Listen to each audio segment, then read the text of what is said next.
ఇంకొందరు ముఖ్యంగా క్రైస్తవుల మీద చేసేటువంటి ఆరోపణ ఏంటంటే, క్రైస్తవులు అయిపోతే బొట్టు తీసేస్తారండి అంటాడు.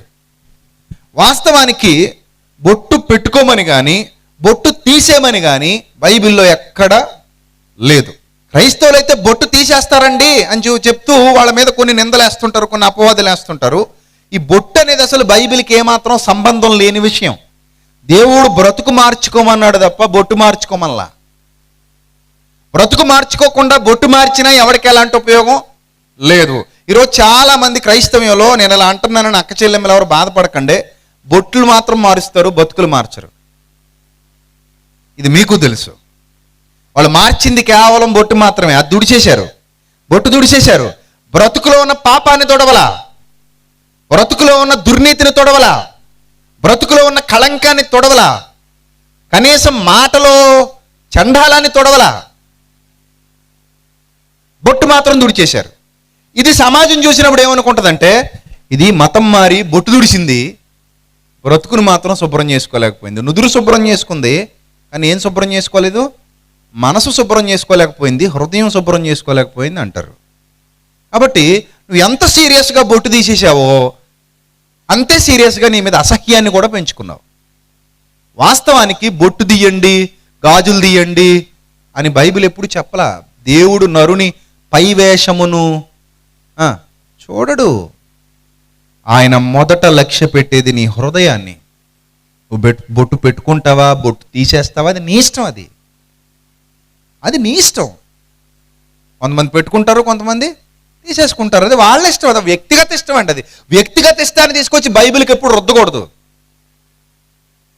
ఒక వ్యక్తిగత ఇష్టాన్ని తీసుకొచ్చి బైబిల్కి రుద్దకూడదు. ఇప్పుడు కాలేజీకి వెళ్ళి అమ్మాయిలు ఉన్నారు, బొట్లు పెట్టుకోవట్లేదు, వాళ్ళు కనీసం జడ కూడా వేసుకోవట్లే, ఫాలింగ్ హెయిర్. సినిమా హీరోయిన్లు ఉన్నారు, వాళ్ళు ఎవ్వరు బొట్లు పెట్టుకోరు, ఫాలింగ్ హెయిర్తో పోతున్నారు. అలాగే ఇప్పుడు కాలేజీకి వెళ్ళే అమ్మాయిలు కూడా ఎలా వెళ్తున్నారు? కాలేజీకి బొట్లు పెట్టుకుని వెళ్తున్నారా? వెళ్ళట్లా, ఫాలింగ్ హెయిర్తో వెళ్తారు. నుదురు మాత్రం క్లీన్గా ఉంటుంది, నీట్గా వెళ్తారు. అసలు వాళ్ళకి చూద్దామంటే వాళ్ళ ముఖం మీద ఎక్కడ ఒక స్టిక్కర్ కూడా కనబడదు, ఒక స్టిక్కర్ కూడా కనబడదు. ఇప్పుడు ఫ్యాషన్ అది.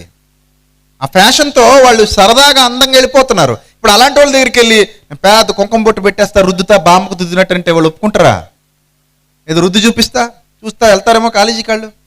ఒకవేళ ఇంత రుద్ది, ఇంత కుంకుమ ఇక్కడ పెట్టి, ఇంత పసుపు ఇక్కడ పెట్టి వాళ్ళని పంపించిన గేటు దాటగానే తుడిచి మొహం శుభ్రంగా ఎక్కడో చోట ఎక్కడో నీళ్ళు తీసుకుని అవసరమైతే బాటిల్ కొనుక్కుని కడుక్కుని వెళ్ళిపోతారు కాలేజీకి. తప్పితే నువ్వు వాళ్ళని పెట్టి పంపించలేవు, ఎందుకంటే అది వ్యక్తిగత ఇష్టం. అది మనం దాని బలవంతం, అది బలవంతం. అంటే నువ్వు బొట్టు పెట్టుకో అంటే బలవంతం, నువ్వు బొట్టు తీసేయి అంటే అది బలవంతం. తీసేసావు కాబట్టి మళ్ళీ పెట్టుకో అంటే అది బలవంతం. సో ఆ వ్యక్తిగత బలవంతం బైబిల్ ఎప్పుడు చేయదు.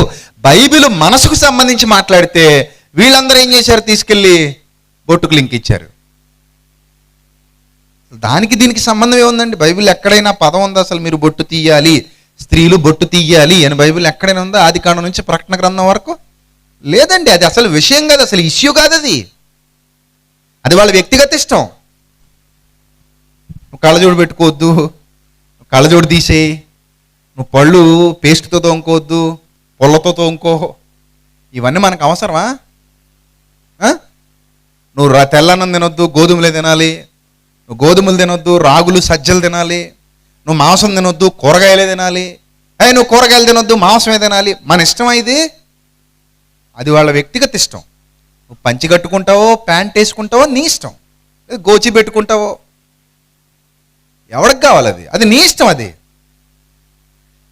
నీ ఇష్టం. నీ వ్యక్తిగత ఇష్టాన్ని ఎవడు కూడా అసలు బైబిల్ అసలు దాన్ని పట్టించుకోదు. అంత మాత్రాన ఎలా పడితే అలా ఉండమని చెప్పదు.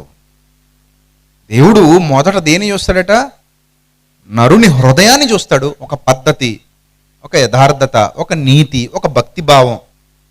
దీన్ని బైబిల్ బోధిస్తుంది తప్ప దీనికి వ్యతిరేకమైన భావజాలం బైబిల్లో ఉండదు.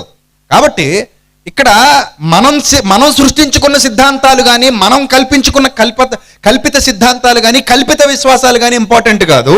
ఇక్కడ ఇంపార్టెంట్ ఏంటంటే నీ హృదయం మారాలి, నీ హృదయం దేవునికి ఇవ్వాలి, నీ హృదయ ఆలోచనలు మారాలి, నీ మనసు మారాలి.